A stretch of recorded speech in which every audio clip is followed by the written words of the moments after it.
오늘 드릴 말씀의 제목은 므낫세와 에브라임입니다. 추수감사절은 하나님 앞에 한 해의 수확을 놓고 감사를 드리는 날입니다. 신명기 26장에 보면은 하나님은 모든 백성을 매년 가을 추수 감사 예배를 드리라고 했어요. 그날을 수장절이라고 했습니다. 이 수장절 때는 한 해의 수확을 마친 다음 반드시 수확한 것 중에서 제일 좋은 이 만물을 하나님께 가지고 나오라고 명령을 하십니다. 그러면 우리 교회도 11월 세 번째 주일인 다음 주일이죠. 다음 주일 추수감사절 예배로 하나님 앞에 드리게 됩니다. 성경은 이렇게 하나님 앞에 드리는 것을 심는다고 말합니다. 고린도후서 9장에 보면은 많이 심는 자는 많이 거두고 적게 심는 자는 적게 거둔다고 했었대요. 또 시편 126편 5절에 보면 눈물을 흘리며 씨를 뿌리는 자는 기쁨으로 거두고 울며 씨를 뿌리러 나간 자는 반드시 기쁨의 단을 가지고 돌아온다고도 했습니다. 본문에 요셉은 지금 그의 인생에 엄청난 풍년을 경험하게 됩니다. 쌓아둔 곡식이 바닷모래같이 힘이 많아 세기를 그쳤다고 했어요.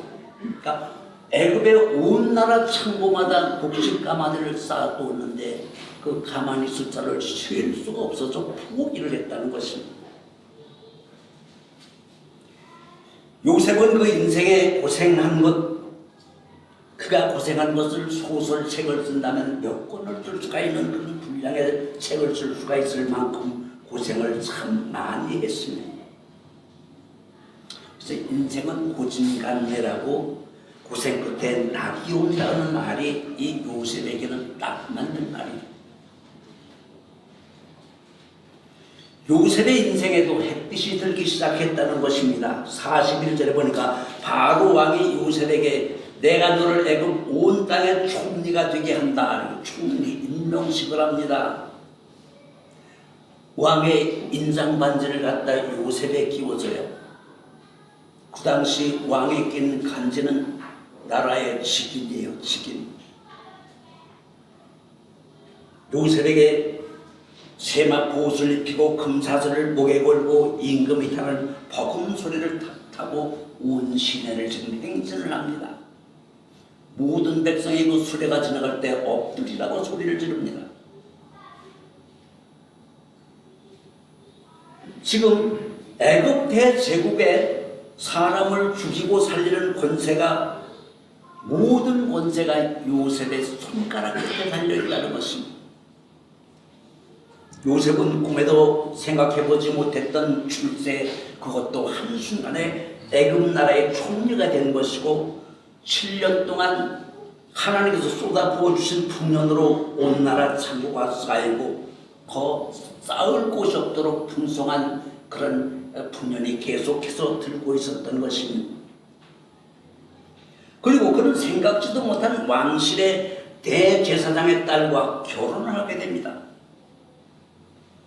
요셉은 이런 출세와 물질의 풍년과 아름다운 아가씨와의 결혼, 이 세 가지 풍년이 한꺼번에 찾아오게 된 것입니다. 정말로 요셉의 인생은 고생 끝에 낙이 온 것입니다. 그럼 오늘 요셉은 추수감사절의 진짜 감사는 무엇을 드렸을까? 여기에 대해서 두 가지로 은혜를 내리도록 하겠습니다. 첫째, 요셉의 감사는 므낫세를 감사했습니다. 요셉은 첫 아들을 낳고 이름을 므낫세라고 지었어요. 그 뜻은 고쳐주셨다는 뜻이 있습니다. 무엇을 고쳐주셨습니까? 요셉의 험악한 인생의 팔자를 고쳐주셨어요. 그가 지금 노예로 살다가 영창의 죄수로 살다가 그 신분이 지금 그렇잖아요. 그렇게 천한 인생을 살았던 요셉을 하루아침에 애굽의 총리 대신으로 세워주신 것입니다. 그래서 그 아들을 낳고 그 이름을 므낫세라고 하면서 하나님께 감사를 드린 것입니다. 므낫세는 자기 인생에 대한 감사의 표현이 바로 므낫세라는 것입니다. 고쳐주신 것을 감사한다는 것이죠. 우리가 살다 보면 고칠 일이 너무너무 많잖아요. 병이 들어도 고쳐야 되고, 가난해도 뭔가는 한것을 고쳐서 부자가 잘 살아야 되고, 멸시와 천대를 받으면 그 신분을 고쳐서 부귀 영화를 누려준 사람으로 만드는 것입니다.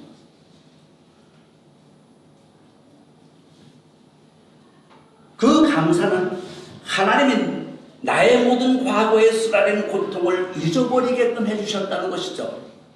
이 감사는 요셉의 한 맺힌 내면을 치유해 주시고 그것을 고쳐주시는 것에 감사를 드리고 있는 것입니다. 51절에 보니까 하나님이 나의 고난 속에 특별히 내 아버지의 집 생각을 잊어버리게 하셨다고 그랬어요. 그가 수많은 걱정과 근심 속에 살았는데 특히 아버지 집의 생각이 떠나지 않고 늘 그를 괴롭히고 정말로 힘든 인생을 살게 했다는 것입니다. 우리도 각자 자기 삶의 구비구비마다 하나님의 일하심을 묻고서 생각하는 감사가 있어야 된다는 것입니다. 하나님이 내 삶의 어느 부분에서 어떻게 일하고 계신지 그 헤아리는 안목이 그런 그것을 갖다 감각할 수 있는 그런 지혜가 필요하다는 것입니다. 하나님은 졸지도 아니하고 주무시지도 않으신다 그랬어요. 불꽃 같은 눈동자로 우리를 각각 지켜보고 계신다고 하셨습니다. 그래서 최근 내 삶에 어떤 일이 일어났는지, 정말로 하나님은 왜 이런 일을 나에게 정말 주셨는지, 대부분의 지금 고통과 고난과 어려움이잖아요. 이걸 왜 나에게 주셨는지를 깨닫고 알아야 된다는 것입니다. 이것을 성경은 영안이 열려야 알 수가 있다고 말합니다. 그래야만이 믿음으로 성공할 수 있는 성도의 삶을 살아갈 수가 있다는 것입니다. 요셉은 자기 인생의 첫 감사가 뭐냐면 하나님이 내 고난을 다 잊어버리게 해주셨다. 고통과 고난, 그 억울함과 한 맺힌 모든 원수 같은 그런 인간들을 다 잊어버리게끔 하고 내 마음을 편하게 고쳐주셨다는 것입니다. 그 인생을 노예에서 총리 대신으로 그의 신분을 고쳐주신 것입니다. 요셉이 애굽 왕실의 대제사장 보디베라의 딸 아스낫과 지금 결혼식을 하는데, 결혼식 할 때 요셉의 생각 속에서는 주마등처럼 스치고 지나가는 생각들이 많았습니다. 이런 화려한 결혼식이 있었으면 자기는 노예로 살 때 애굽 왕국 귀족들이 자녀들이 결혼식장에서 마당이나 쓸고 접시나 닦고 나누면서 엄청 부럽게 쳐다봤는데, 이 화려한 결혼식에 자기가 주인공으로 서 있는 것입니다. 참 기가 막힌 인생이잖아요. 생각도 못했는데 요셉은 이런 그 화려한 인생의 주인공이 되었다는 것입니다. 지금 성경은 30살 총리와 왕궁 제사장 딸의 결혼식에 온 나라가 아주 성대한 잔치를 치렀습니다. 요셉은 진흙 물고등에 살던 인생에 이런 꿈같은 신혼생활을 하게 하신 하나님께 너무너무 감사한 것입니다. 그 옛날 무시당하고 억울한 일을 당하던 생각이 막 떠오릅니다. 그런데 그 감격 속에 지난날 고생을 회상해 보는데 놀랍게도 자기가 노예로 고생한 것보다 더 큰 고통이 무엇인가를 떠올렸어요. 그것이 뭘까요? 뭘 생각했을까요? 내 아버지의 집에 있었던 고통이라는 거죠. 여러분, 고통 중에요, 가장 큰 고통은 남에게 무시당하고 배신당하고 버림받는 것보다 더 큰 고통은요, 아버지나 어머니와 형제로부터 받은 그 무시와 말 못하는 그 억울함이 있었다는 것이죠. 이런 배신과 버림받은 고통은 남들에게 받는 멸시와 천대에 비교한다면 20배, 30배 뼈가 저려도 더 사무치게 되는 것입니다. 모든 것은 다 용서가 되는데 요셉은 자기 형들이 자기를 우물에 빠뜨리고 노예로 팔아버린 것은 잊어버릴 수가 없는 것이에요. 한이 맺혀 있는 것입니다.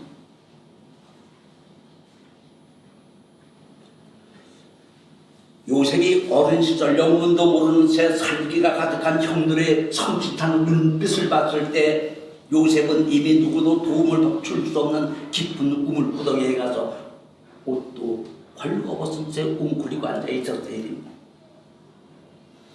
밖에서 정말로 그는 난감한 그런 처지가 되고 있었는데 구덩이 밖에서 막 웅성거리가 소리가 들리더니 갑자기 다시 요셉을 끌어올립니다. 그리고 벌거벗은 이를 애굽의 노예로 팔아버리고 말았어요. 이런 억울한 일을 당했던 사람은요 10번 죽었다 다시 살아난다 할지라도 절대로 잊어버릴 수 없는 엄청난 비극이었다는 거죠. 형제들에게 버림받은 요셉은 내면을 무섭고 두려운 생각보다도 사무치는 울분과 원한이 뼈에 사무쳐 각인이 되었습니다. 잊어버릴 수가 없는 것입니다. 사람의 내면에 심한 고통을 받으면 자다가도 악몽에 시달려 비명을 지르기도 하죠. 그런 인생은 울지도 못하고 웃지도 못하는 기가 막힌 경직된 인생을 살 수밖에 없다는 것입니다. 그런데 창세기 37장부터 보면요 요셉이 노예로 일할 때 하나님이 요셉을 아주 지극히 사랑합니다. 요셉이 하나님 얼마나 복을 주세요. 그러다 보니까 요셉이 사람들한테 인정을 받기 시작합니다. 버림받은 경험을 한 사람이 치유할 수 있는 방법은 다른 사람들에게 인정을 받는 것이죠. 사람은 버림받고 소외되면 누구나 자존심이 낮아지죠. 자신도 모르게 비굴해집니다. 그래서 눈치를 보게 되죠. 이런 부정적인 생각으로 다른 사람을 만났을 때 또다시 내가 왕따가 되는 그런 두려움 속에 산다는 것입니다. 요셉이 지금 그런 인생을 살고 있는데 하나님이 요셉을 동서남북 아는 사람 한 명도 없는 애굽의 낯선 땅에서 노예 생활을 시작할 때 그 주인 보디발이 가만히 보니까 요셉 일하는 것이 정직하고 성실한 거예요. 야, 너 참 일 잘한다. 너 정직하다. 칭찬을 받기 시작하는 것입니다. 나중에는 보디발이 요셉을 노예인데도 불구하고 가정총무로 삼아줍니다. 모든 것을 다 인정하고 이 집에서 모든 것을 다 관리할 수 있는, 그러니까 자기 부인만 떼고 모든 것을 다 관리하라고 아주 모든 전권을 다 내주었습니다. 그것이 보디발의 집을 다스리는 가정총무의 권한을 받았습니다. 요셉이 처음으로 인정을 받고 칭찬을 받게 된 것입니다. 요셉이 노예인데도 불구하고 가정총무가 되었습니다. 사람은 누구나 이런 격려와 칭찬 한마디가 그의 인생을 요동치게 만든다는 것이죠. 요셉이 억울한 누명으로 감옥 갔을 때도 간수장이 처음 보는 죄수 요셉을 인정해 줍니다. 요셉에게 막 열쇠를 맡기잖아요. 죄인이 들었는데 간수장이 야, 너 정말 정직하고 참 성실하다. 열쇠를 요셉에게 맡깁니다. 그리고 애굽 왕을 만났을 때도 바로 왕이 요셉을 인정해 주잖아요. 너 같은 지혜로운 사람은 내가 생전 처음 봤다는 것입니다. 지금 요셉은 하나님의 은혜로 정말로 있을 데가 없는 자였는데 점점점 존경을 받는 그런 사람이 된다는 것입니다. 지금 이것을 하나님 앞에 감사하고 있는 것이에요. 예쁜 여자 아스낫이 자기 같은 비천한 인간을 사랑하여 결혼을 하게 되었습니다. 여러분, 대한민국 남자들은요 대부분 아버지께 혼나고 자라죠. 모두 다 아들 잘 되라고 한 아버지의 베푼 큰 사랑인데도 불구하고 그 아버지의 마음인데도 불구하고 당하는 아들은 아버지를 평생 원수로 여기죠. 거의가 다 그렇죠. 지금 여러분의 자녀가 어린 사람은 그것을 잘 모르겠지만은 이미 자라서 대학을 가고 장가를 가고 오세요. 아들하고 관계가 좋은 사람 극히 드물지 없습니다. 혼나는 아들은 외롭고 쓸쓸한 경험이 있죠. 그래서 결혼만 잘하면 남자는 그런 것들이 치유가 되지만은 결혼을 잘못하게 되면 평생 그 남자는 기가 꺾여 살게 된다는 것입니다. 그런데 그런 사람도 격려와 위로와 칭찬을 받는 그런 날마다 그런 보약을 먹는다면은, 칭찬의 보약을 먹는다면은 누구든지 온달 장군이 될 수가 있다는 거예요. 칭찬이 약이라는 것이죠. 그렇게 인정을 받고 위로를 받고 칭찬을 받다 보니까 이 가슴에 한 맺혔던 모든 것들이 다 날아가 버리고 말았어요. 이것을 지금 요셉은 하나님 앞에 감사하고 있는 것입니다. 요셉이 아스낫과 결혼을 했을 때 아스낫의 위로와 격려를 받았어요. 요셉은 지금 하나님, 내가 무엇이건데 이렇게 저를 사랑해 주십니까? 정말 소문이 망극한 것입니다.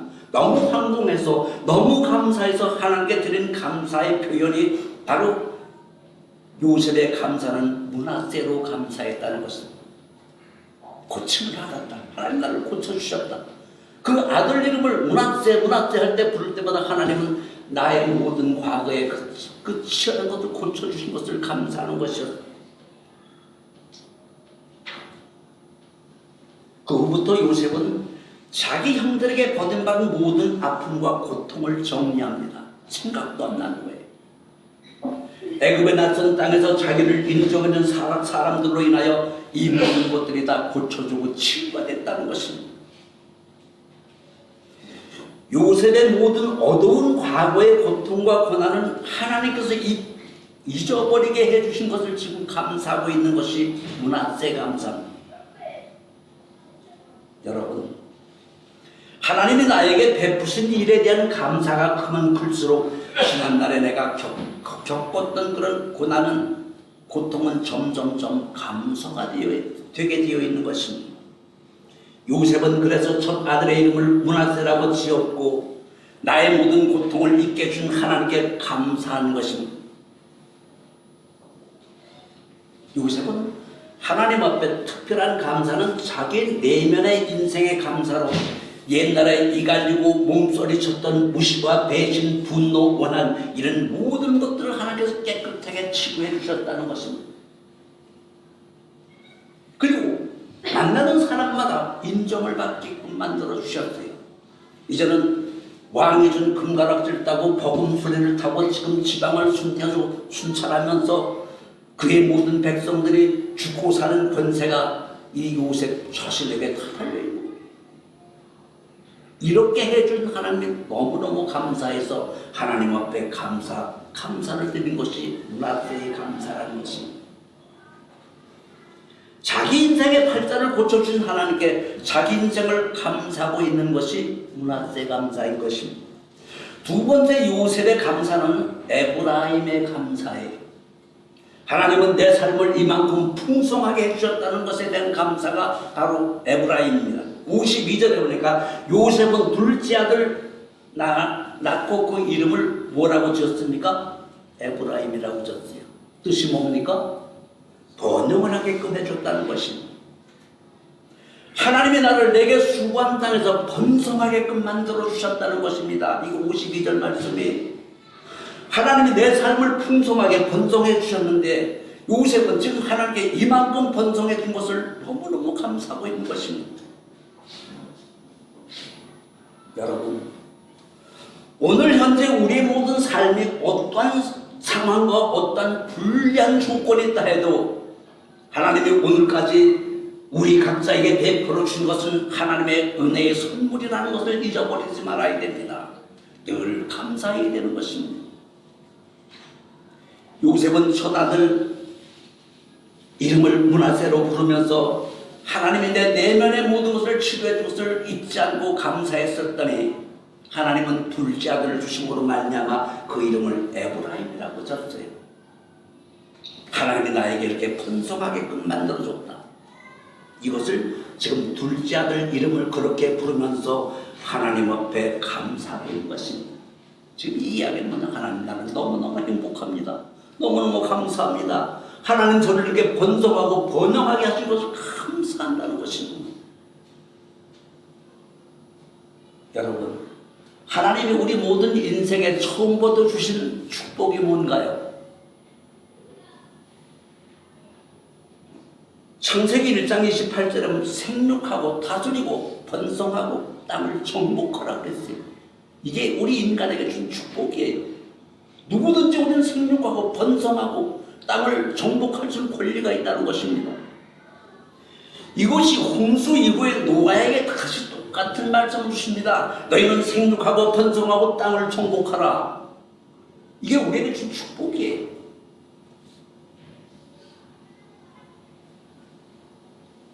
여러분, 성경에서 요셉이나 다윗을 통해서 우리에게 주는 교훈이 뭘까요? 요셉도 엄청난 수모와 인간 고통을 겪었지만 다윗도 거의 못지만 게 그 어린 시절을 고통과 어려움으로 보낸 사람들이었죠.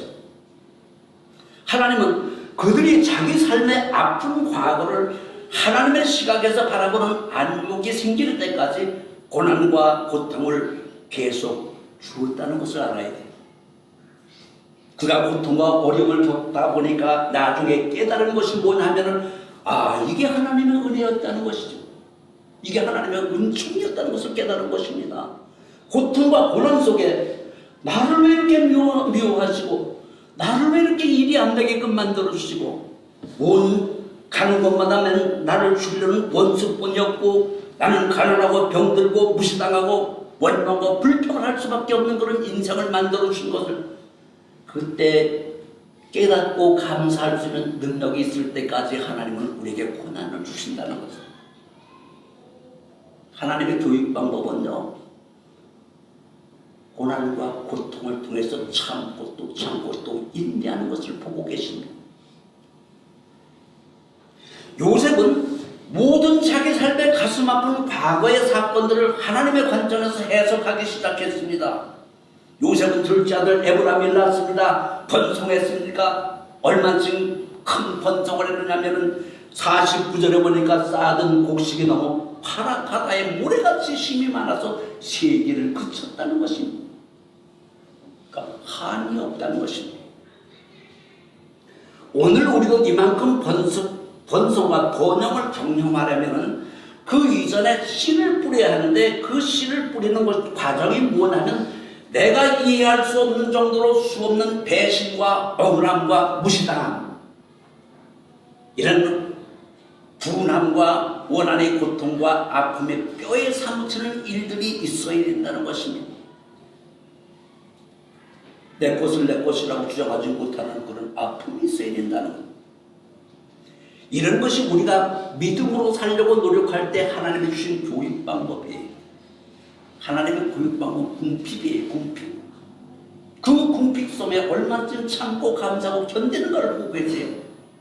하나님의 관점에서 끝까지 참았을 때 내가 정말 됐다 이렇게 인정만 받게 되면요, 정말로 내 인생은 마이너스 인생이었는데 어떤 분이 그러더라고요. 지하만 있는 줄 알았더니 지하도 2층 3층 계속해서 내려가는 지하가 있더라는 거예요. 자기는 지하 10몇 층까지 내려갔다 온 사람들의 경험들이 수없이 많은 것을 볼 수가 있습니다. 하나님은 고난이 그렇게 고통이 크면 클수록 거기에 비례해서 하나님은 번영과 엄청난 축복을 비례해 주신다는 것입니다. 요셉의 그 총리가 되어 아내와 결혼하고 두 아들을 품었을 때 그 얼마나 행복했습니까? 그 인생의 풍성한 삶을 누리는 일이 있으려면은 요셉이 총리가 되기 전에 상태인 요셉은 뭡니까? 기구한 과거의 고통스러운 배신과 멸시와 천대 억울함으로 말미암아 필수적으로 감옥 생활을 해야 된다는 것이죠. 그러니까 요셉의 억울한 일생의 모든 고통과 고난이 요셉의 인생을 흑자 인생으로 만들 수가 있었다는 것입니다. 그가 흑자 인생으로 만드는 밑거름이 되었고 시가 되었다는 것이죠. 여러분, 하나님은 한 번도 우리를 실망시킨 적이 없으십니다. 여러분의 과거를 한번 더 뒤돌아보세요. 하나님의 은혜가 아닌 것이 없고 하나님의 은총이 아닌 것이 없고 하나님의 축복이 아닌 것이 없었습니다. 안 좋은 모든 과거가 세월이 지나고 보니까 하나님은 기가 막히게 내 인생을 좋게끔 만든 기회를 줬다는 것이죠. 많은 사람이 병들었다고 원망도 했고 가난하게 했고 사업이 망했다고 원망도 했는데 시간이 지나고 보니까 그 속에서 참된 하나님의 진리를 깨닫고 내가 올바른 인간이 되었어요. 그래서 하나님과 싸울 곳이 없던 풍성한 재물을 막 주시는 겁니다. 이게 하나님의 진리예요. 요셉의 인생은 늘 하나님 계획 안에 있었다는 것을 좀 깨달았어요. 요셉이 지금 하나님의 은혜의 섭리를 깨달은 것은 요셉의 신앙에 철이 들었다는 것이죠. 고통받고 오는 속에서 하나님을 감사할 수 있는 사람은 신앙에 철이 드는 사람이에요. 이 사람은 고난의 졸업장 받을 날이 며칠 안 남았다는 것이죠. 요셉이 감옥에 가려면 무슨 사건이 있어야 됩니까? 가슴을 치는 오해와 성폭행하는 억울한 누명을 써야 되잖아요. 그런 사건의 희생자가 되는 일이 필수적으로 있어야 된다는 것입니다. 그래야 요셉이 죄수로 감옥에 들어갈 수가 있겠죠. 만약에 요셉이 감옥에 들어가지 않았다면 어떻게 됐을까요? 술 만드는 관원장을 만나지도 못하고 바로 왕을 만날 수도 없었습니다. 그의 인생은 보디발의 집에서 평생 노예로 살 수밖에 없는 그런 신세였습니다. 그러나 그 억울한 일을 당하고 영창을 갔을 때 그의 인생은 반등할 수가 있었다는 것입니다. 다시 말하면 요셉은 이런 좋은 사람들을 만나려면 반드시 영창을 가야 했고 영창을 가려면 요셉은 보디발의 아내에게 누명을 써야 된다는 것입니다. 이런 누명을 받아야 된다는 것이죠. 억울한 누명을 쓰고 영창을 가야 돼요. 이것이 하나님의 계획 속에 있었다는 것입니다. 그러면 보디발의 노예가 되려면 어떻게 됩니까? 형들에게 지극히 미움을 받아야 된다는 것이죠. 우물에 빠져 죽이려다가 애굽의 노예 상들에게 돈 받고 팔아버렸습니다. 이런 흉악한 사건이 벌어지는 일이 있어야만이 요셉이 성공할 수 있는 기회가 되었다는 것이죠. 이런 모든 일들이 우리 각자 인생의 이야기를 만들고 소설을 쓰고 영화를 제작하고 감독하신 분이 바로 하나님이시고 우리 인생은 그 하나님의 각본에 따라 살 수밖에 없다는 것이죠. 그러니까 우리 모든 인생은 하나님 손바닥 안에 있다는 것입니다. 48절에 보니까 요셉이 애굽 땅에 있는 그 7년 곡식을 거두어서 각 성에 저장하고 각 성을 주위의 모든 밭의 곡물을 그 성읍에 쌓아두매 그 곡식을 쌓아둔 것들이 모래알처럼 많았다는 것입니다. 그 수가 한이 없었습니다. 추수한 곡식 가마를 3개를 포기했다는 것입니다. 요셉 때문에 애굽 전체가 지금 풍년이 막 계속해서 드는 것입니다. 다시 말해 하나님이 요셉에게 꿈을 줬던 17살 소년이었을 때 그는 이해를 할 수가 없었지만 형들의 곡식 땅에 자기 곡식 땅에 절을 하는 꿈을 꿨습니다. 형들의 별들이 자기의 별에 절하는 꿈을 꾸고 그들에게 꿈 이야기를 했을 때 형들은 막 약이 올랐잖아요. 이 새끼 미쳤나? 지 곡식 땅에 지 별에 우리가 절을 해? 참 이렇게 자기도 이해할 수 없는 꿈을 꿨었는데 그 꿈을 이루기 위해서 하나님은 요셉의 고난과 고통과 어려움을 줄 수밖에 없었다는 것이죠. 이걸 깨닫고 하나님 앞에 감사를 드리는 요셉의 감사가 에브라임의 감사입니다. 서정주 시인은요, 한 송이 국화꽃을 피우기에 봄부터 속족새는 그렇게 울었나 보다. 한 송이 국화꽃을 피우기 위하여 천둥은 또 먹구름 속에 그렇게 해서 울었나 보다. 그리고 아쉬움에 가슴 조이던 먼 젊은 귀한 길에서 그렇게 했다는 거죠. 지금 요셉의 인생에 그런 과거였다는 것입니다. 하나님은 우리 각자에게 인격적으로 체험하는 일들이 이루기 위해서 금년 한 해 동안 우리 각자의 인생에 무슨 기가 막힌 사연들을 만들어 주는지 한번 뒤돌아볼 필요가 있어요. 왜 나에게 이렇게 정말로 어려운 일을 주었을까?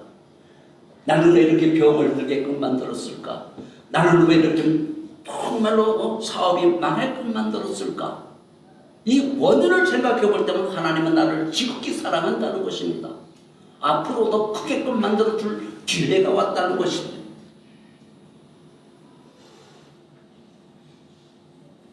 다음 주 추수감사절 예배 때 우리는 각자 인생의 삶에서 에브라임이라는 이 풍성한 감사를 하나님께 올려드릴 것입니다. 우리도 요셉과 같은 마음으로 하나님 앞에 감사를 드려야 된다는 것입니다. 요셉은 무엇을 감사했습니까? 요셉은 에브라임을 낳기 전에 므낫세를 감사했어요. 므낫세는 내 인생의 과거 아픔에 대한 하나님의 은총과 은혜를 감사했습니다. 그 다음은 뭡니까? 에브라임의 풍성한 번영을 감사했습니다. 우리가 이런 번영에 감사를 하려면 반드시 그 사람에게 므낫세라는 고통과 고난이 치유되는 역사가 있어야 된다는 것입니다. 우리 내면에 아픈 상처가 치유되고 그런 것들이 감사로 먼저 있었을 때 그 다음은 우리의 모든 삶은 열매가 풍성한 번영의 축복이 오게끔 되어 있다는 것입니다. 마음의 근심과 불안과 걱정이 사라져야 풍요로운 풍성한 번영과 번성의 충만이 따라오게 되어 있다는 것입니다. 우리가 아는 하나님은 우리 각각 인생에 어떻게 일을 하셨는가 저는 확신하는데 하나님은 항상 우리에게 안 좋은 일을 먼저 주십니다. 그 안 좋은 일을 통해서 우리 인생을 한번 흔들어 보십니다. 그리고 우리의 신앙의 태도를 하나님은 가장 보고 계시는 거예요. 이걸 우린 시험이라고 그러잖아요. 이 시험에 합격하려면 어때요? 어떤 고난과 고통과 정말 억울한 일을 당한다 할지라도 하나님을 묻고 감사할 수 있는 모습이 보였을 때 하나님은 제가 저를 정말 감사하는구나 그 믿음을 인정해 주신다는 것입니다. 그러고 나서 하나님은 그에게 복을 주시기 시작하죠. 쌓을 곳이 없도록 셀 수가 없는 모든 곡식을 막 풍성하게 내려 쏟아 부으신 하나님의 놀라운 역사가 있습니다. 이게 성경이 말하는 기별입니다. 사실 우리가 지금 일이 잘 안 풀리는데 기도할 수밖에 없잖아요. 일이 저절로 잘 되는데 하나님 앞에 나와서 기도하는 사람 많지 않습니다. 일이 정말 저절로 잘 되는데 작정 기도하고 싶은 사람 한 사람도 없습니다. 일이 안 되는 사람, 안 될 수밖에 없는 사람, 내 힘으로 안 되니까 하나님 앞에 나와서 지금 기도하는 거잖아요. 우리가 지금 21일 작정 기도가 지금 20일 끝났어요. 내일이면 이제 21일 마지막 끝나잖아요. 열심히 나온 분들가 다 알고 계세요. 다 알고 있어요. 나만 아는 게 아니라 하나님도 알고 계십니다. 분명히 하나님은 거기에 상응하는 많은 축복을 분명히 주실 줄 믿습니다. 마지막 내일 저녁 한 번이라도 참석하게 되면 똑같은 복을 받는 줄 저는 분명히 하나님은 그런 하나님을 저는 믿습니다. 내일 저녁 한번 보세요. 21일간 안에서도 하나님 몽땅 똑같은 복을 주실 것을 저는 확신합니다. 우리가 이런 고통과 고난의 아픔을 통해서 교회를 왔다가 하나님을 만나게 되죠. 그리고 우리 내면의 치유가 되고 하나님과 관계가 열리고 내가 영안이 열리니까 누구나 내 잔이 넘치는 그런 인생을 살게끔 되어 있다는 것입니다. 내 잔이 지금 비었어요. 공허하잖아요. 이 속에 내가 뭔지 찾아야 되잖아요. 여러분 내공이 다 비어 있습니다. 하나님 잔을 채워 주셔야 돼요. 그러면 하나님의 나라는 잔에다 가득 채우시면 어떻게 됩니까? 넘치는 축복이 이유로 가잖아요. 우리가 요셉과 요나를 비교해보면요, 요나는 가는 곳마다 사람을 망하게끔 만들어요. 옆에 사람 다 같이 망합니다. 그런데 요셉은 가는 곳마다 주위 사람을 다 풍성하게 만듭니다. 애굽 사람을 다 굶어 죽는 그런 7년 중년에서 그들을 다 살렸고 주변의 모든 나라 국민들을 다 살려줬습니다. 이것이 내 잔이 찼을 때 이루어지는 일들이라는 것입니다. 하나님이 요셉의 고통의 내면을 치유준 그 보증이 뭐냐면은 처자들 므낫세였어요. 하나님 나를 이렇게 고쳐주셨다. 내가 그 아픈 이가 갈리는 원수들을 갖다 용서할 줄은 너그러운 마음을 주셨고, 하나님은 내 인생의 팔자를 탁 노예에서 고쳐 대애굽의 총리를 만든 하나님께 너무너무 감사해서 아들 낳자 므낫세 고쳐주신 것을 감사한다고 아들의 이름을 그렇게 썼죠. 그랬더니 모든 것이 형통하게 잘 됩니다. 온 나라가 풍년이 들어서 곡식을 쌓을 수 없도록 풍성한 재물이 누구 때문에 벌어졌습니까? 요셉 때문에 하나님께서 몽땅 막서 보주신 것입니다. 그래서 내가 예수를 믿었으면 나만 잘 되는 것이 아니라 내 주변 모든 사람이 잘 될 수 있어야 된다는 것입니다. 이것이 풍성한 번영인 에브라임이에요. 물론 우리는 다 애굽의 총리가 될 수는 없습니다. 우리 모두가 다 바로 왕의 버금수레는 탈 수는 없습니다. 그러나 누구나 번영하고 또 번성하는 에브라임의 감사는 할 수가 있다는 것이죠. 성경은 심는 대로 거둔다고 그랬습니다. 많이 심는 자는 많이 거두고 적게 심는 적게 거둔다고 그랬어요. 다음 주 추수감사절은 우리가 하나님 앞에 우리가 정말 정성을 다해서 심어야 되는데 뭘 심어야 됩니까? 여러분의 믿음대로 심는 거예요. 다음 주 추수감사절은 하나님 앞에 내 인생의 내면의 모든 아픔을 취해준 것을 감사하고, 두 번째는 우리가 쌓은 곳이 풍성한 번성인 에브라임의 축복을 감사하는 그런 감사가 있었을 때 하나님은 여러분을 더 귀하게 사용하고 존경하는 사업장을 풍성하게 채워주고 더 좋은 사람을 만나게 하시고 반드시 하나의 성공하는 역사가 이루어지고 만들어주실 줄 믿습니다. 기도하겠습니다. 거룩하시고 존귀하신 아버지 하나님, 다음 주님 추수감사절 예배인데 오늘 우리가 요셉의 인생에서 무엇을 감사하고 무엇을 하나님께 감사했는지 다시 한번 회복하고 우리의 모든 내면을 치유해서 하나님께 감사하며 이제 풍성한 모든 번성과 번영을 준 하나님께 다시 한번 감사할 준 저희가 되게 해 주시옵소서. 예수님 이름으로 기도드리옵나이다.